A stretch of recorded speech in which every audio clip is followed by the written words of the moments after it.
promoting dialogue. It's midday in Dakar. Good afternoon and many thanks for tuning in to West Africa Democracy Radio, broadcasting on 94.9 FM and around the world on WADR.org. Welcome to Newslink. Here are the top stories. Nigeria's government calls on aviation workers to resume work after commencing a warning strike. In Ghana, Finance Minister urges the inclusion of pension funds in proposed debt restructuring. Discussions about the pension funds, which were excluded. We did indicate last time about the MOU that we had signed with them. And we should be clear that in the MOU to pursue mutually beneficial options. Conakry welcomes Rwandan leader Paul Kagame on a 48-hour state visit, and the UN appoint music icon Baba Mal as goodwill ambassador for Senegal. Please stay tuned for details of these stories and more. Here is James Adjapong with Newslink. Many thanks for joining us. We begin in Nigeria, where the government has called on the striking aviation workers to suspend their action and immediately resume work. On day one of the warning strikes, the government assured the workers the requested adjustment of the minimum wage would be paid soon. In a statement on Monday, a spokesperson for the Ministry of Aviation, Oluseyi Odutayo, expressed the ministry's displeasure at the industrial action embarked on by the workers. Odutayo said the ministry had made efforts to address their demands. Oge Obiarika has more in the following report. The unions involved in the strike include the National Union of Air Transport Employees, the Air Transport Services Senior Staff Association of Nigeria, the National Association of Aircraft Pilots and Engineers, and the Association of Nigerian Aviation Professionals. The Aviation Ministry described the strike as unnecessary, stressing that it would increase the hardship already faced by Nigerians as well as lead to economic losses. The ministry asked the aggrieved workers to shelve their strike and contribute their quota to make the country's aviation industry the hub of Africa. In a statement, the ministry said it was open to continuous engagement with the unions to improve their welfare. However, this can only be done in an atmosphere of peace and mutual respect, it said. But for the striking workers, the government's delay in approving their request is long overdue and always ends as failed promises. In some instances, they were threatened. Safiya Araga is the National Secretary of the National Union of Air Transport Employees. We have our members cut across all the aviation parastatals, so the issue is very big to us. The issue at stake, conditions of service of the various parastatals in the industry. We also have the consequential adjustments of NIMET not implemented, that of AIB not implemented. So these are big issues that we have been on for years. But as it stands, the trickle action today is as a result of workers who have been pushed to the wall, who has nowhere to run to again. Yes, after the 2 days warning strike, we hope to get resolved, but if we don't, we're planning for a total shutdown. The 2-day warning strike that began on Monday left many air passengers stranded. More than a concern is the question of whether the government will keep its promise. In the last 2 years, several sectors of the Nigerian economy have embarked on strike to demand the same thing as the aviation workers. Nigerians and air passengers await the aviation workers' response to the federal government's call to end the strike. Oge Obiarika filed that report. The National Elections Commission (NEC) has released preliminary results of Phase 1 of voter registration in Liberia. More than 1 million eligible voters registered in 6 of the country's 15 political subdivisions, where the exercise was conducted, according to the electoral umpire.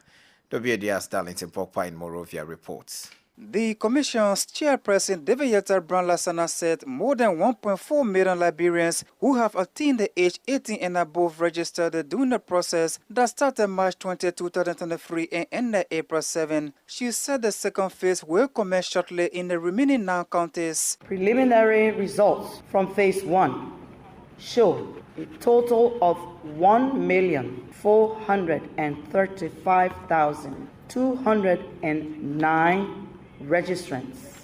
of this number, 711,410 are females, while 723,799 are males.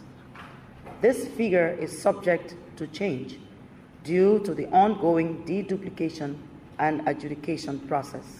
For his part, NEC's RT technician Tennessee Molu said his department is continuing the delisting of those who double registered. Matching biographics, 16/28. Fingerprint matching is 1,260. That's a very high score. 128 matching for the face. The overall score is 1363.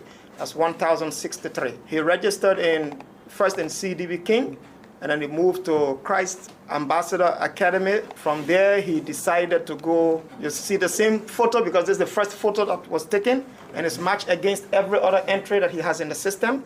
So this is another photo that he took. He may change the names, but we have the face. We also have the fingerprint matching across the line, and we also cross-check the biographic information. The Commission has announced that the preliminary figure will reduce upon the full completion of the delisting of double registrants. For Newslink on WADR, I am Darlington Pogba reporting from Monrovia.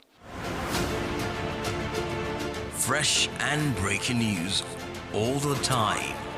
Hear it first as the news breaks, only on West Africa Democracy Radio. Newslink continues. If you are just tuning in, this is Newslink on West Africa Democracy Radio, broadcasting on 94.9 FM. In Menaka, a region in northern Mali, traditional authorities, opinion leaders, and executives from the region gathered in a collective and said they were satisfied with several modifications in the draft constitution compared to the 1992 constitution.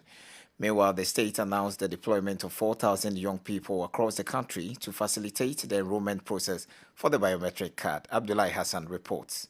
As in many areas, the new draft constitution is not popular in the north of the country. While some armed movements, such as the coordination of the Movement for Azawad CMA in the north, are saying no to the new constitution, the traditional legitimacy of the Menaka and Twadeni regions is giving the government a positive opinion. In a press release made public, the collective said it was pleased to note several modifications in the draft constitution compared to the 1992 constitution. These include the creation of the Court of Auditors, the creation of the second chamber of parliament called the Senate, but also the consideration of traditional authorities and legitimacy.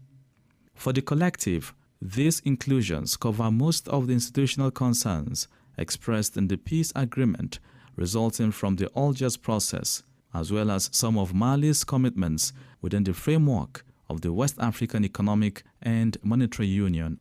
In addition, the group of traditional authorities, opinion leaders, and executives from the Menaka region drew attention to the security situation in several localities in the north and center, which many are complaining about. Meanwhile, the state has announced the deployment of 4,000 young people across the country to facilitate the enrollment process for the biometric card. Abdullahi Hassan for that report. Away from that, the Rwandan president arrived this Monday in Conakry for a state and friendship visit. During the 48th visit, Paul Kagame and his Guinean counterpart will review the relations between the two countries. Kigali and Conakry will also take advantage of this visit to initiate several cooperation agreements, particularly in the field of mining, agriculture, infrastructure, security training, and intelligence. Tofik Abdul Nasir has more in this report. The Rwandan leader, Paul Kagame, stepped on Guinean soil at about 7 p.m. on Monday. Kagame becomes the first African leader outside the ECOWAS sub-region to visit Guinea after the coup d'etat of September 5, 2021. From the street leading from the airport to the presidential palace, all the streets were decorated with the colors of the two countries. Also seen were the images of the two heads of states. This is an opportunity for the military government to prove to the international community that Guinea Guinea is a country that can be visited. On the agenda of the visit of the Rwandan president is the planned tete-a-tete between Colonel Mamadi Doumbouya and Paul Kagame. The two heads of state will then go to the site of Kablen for the inauguration of the interchange that will connect the capital Conakry to the prefectures of Koya, Dubrika, and Forikaria. The state's visit will also be used by Kagame to discuss with the Guinean authorities the possibility of cooperation in the fields of mining, agriculture, infrastructure, military training, and intelligence. Before initiating the various agreements, a meeting of the Guinea-Rwanda Joint Commission will meet to define the terms of cooperation that will now bind Rwanda and Guinea. Paul Kagame first visited Guinea in 2016 when he met with former Alpha Conde for the inauguration of the Rwandan in Conakry. Tofik Abdul Nasir for that report. Now, a joint study by 4 United Nations agencies has revealed that acute food insecurity is on track to reach a 10-year high in West and Central Africa by June of this year. The new study shows a worrying expansion of food insecurity into coastal countries and catastrophic levels of hunger hitting conflict-affected areas of Burkina Faso and Mali, where humanitarian assistance is severely hindered by insecurity. The report stated that for the first time in the Sahel, 45,000 people are forecast to experience catastrophic phase 5 levels of hunger, one step away from famine, including 42,000 in Burkina and 22,500 in Mali. FAO, OCHA, UNICEF, and the United Nations World Food Programme, WFP, renewed their call on development and humanitarian partners, as well as the private sector, to support national governments in strengthening food security and nutrition in the region. We will bring you details in our subsequent bulletins.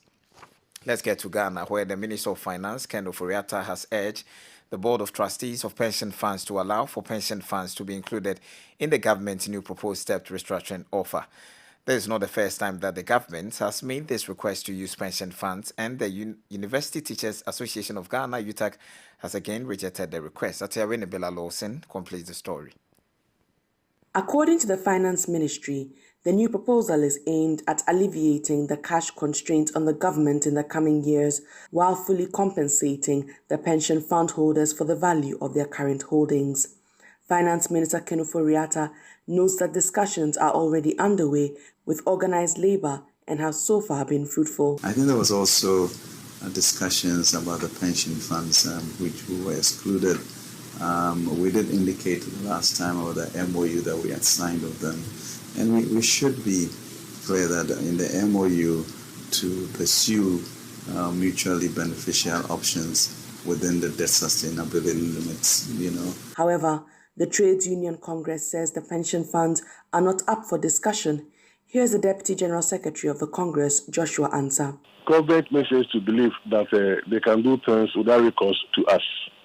Yes, if you have signed an MOU to explore mutually beneficial options, I believe that the two of us must come to the table and actually determine or decide on the options. In the first place, let me state categorically that workers of this country, to the large extent, organized labor will not agree for the government to touch our pensions. The University Teachers Association of Ghana, UTAG, has also rejected the proposal. Similar to the first time the government requested to include pension funds in the first domestic debt exchange program, the association says any move to add pension funds will overburden its already poor members. Professor Ransford Jampo is president of the association. Our alternative option has nothing to do with this kind of arrangement that is proposing that our funds, our pension funds be taxed again. Our alternative option is to call on the government not to cut expenditure, but to cut waste. Our alternative option is to call on the government to reduce its size by collapsing some ministries and possibly reducing the ministers that we have to about 30 to 40. Government has meanwhile said that it aims to settle the offer by the end of April 2023. Reporting for Newslink on West Africa Democracy Radio, I am Atiewin Imbila Lawson in Accra.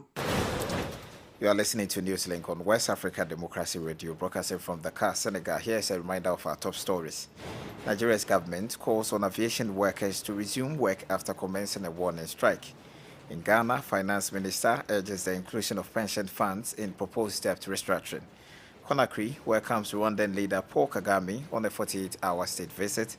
And the UN appoints music icon Baba Mal as Goodwill Ambassador for Senegal. Still ahead, we have a newspaper review, guest interview, and some sports updates. Kindly stay with us. West Africa Democracy Radio. It's you speaking. We are West Africa Democracy Radio, and we are broadcasting on 94.9 FM and around the world on WADR.org. Senegalese musical icon Baba Mal has been named a Goodwill Ambassador for the UN Convention to Combat Desertification, UNCCD. Mal is no stranger to activism. Since 2003, he has been involved in development projects with many UN family organizations. More details with Marty C. The singer-songwriter previously served as a UNCCD land ambassador alongside fellow musicians Ina Moja from Mali and Indian musical composer Ricky Kedge. Additionally, his trust recently opened a solar-powered irrigation project in Senegal, a project which aims to train people to start similar projects in their own communities. According to Mal, one of the most urgent climate change challenges facing the West African sub-region is desertification, especially in his hometown of Podor, the northernmost town in Senegal. He is concerned that those who don't get more opportunities to do agriculture, fishing, and many more will have to run away from their places, go to big cities where nothing is planned for them, which is a gateway to illegal and dangerous immigration, according to the musician. Mal was born into a family of fishermen and was expected to follow that career path. Influenced by his storyteller and musician friend Mansour Seck, he instead spent his life performing all around the world and advocating for challenges facing Africa. Most known recently for his contribution to Walt Disney's Wakanda Forever movie soundtrack, Baba Mal has since released his first album in 7 years, titled Being, on March 31st. Marty C with that report.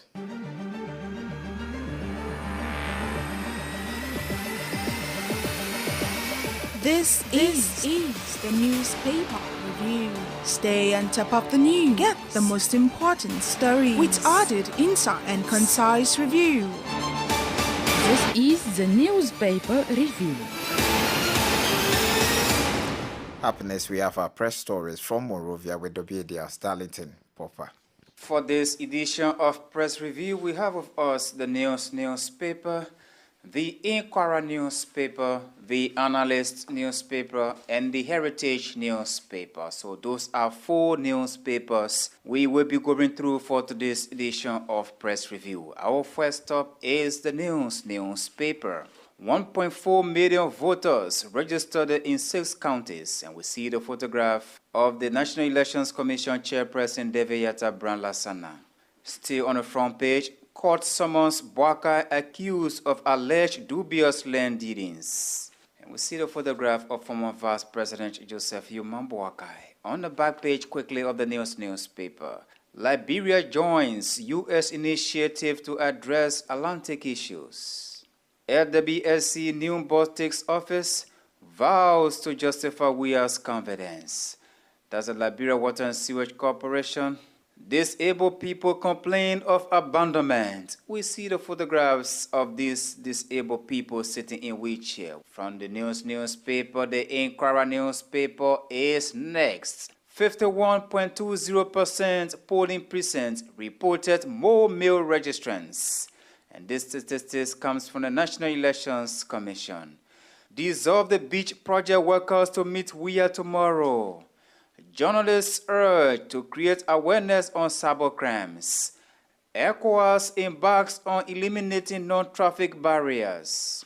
On the back page of the Inquirer newspaper, court summons Ambassador Boakai. Bone Service Center generates millions in revenue. From the Inquirer newspaper, the Analyst newspaper is our next stop.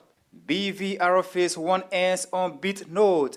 1.4 million voters registered as phase 2 commences. We see the photograph of the Electoral Commission Chairperson Deveyata Branlasana. Liberty Party, not Bassa Party.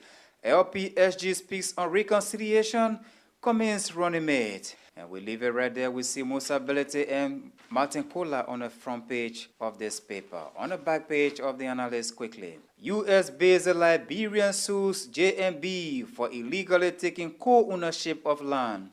Don't mind the Supreme Court. Dillon slams ruling from Apex Court as Capi rams support for Yomble. Astrometa to shortly dedicate playgrounds in Nimba, Bon counties. From the Analyst newspaper, the Heritage newspaper is now our last stop. Ex-VP Bwaka dragged to court for alleged land duping.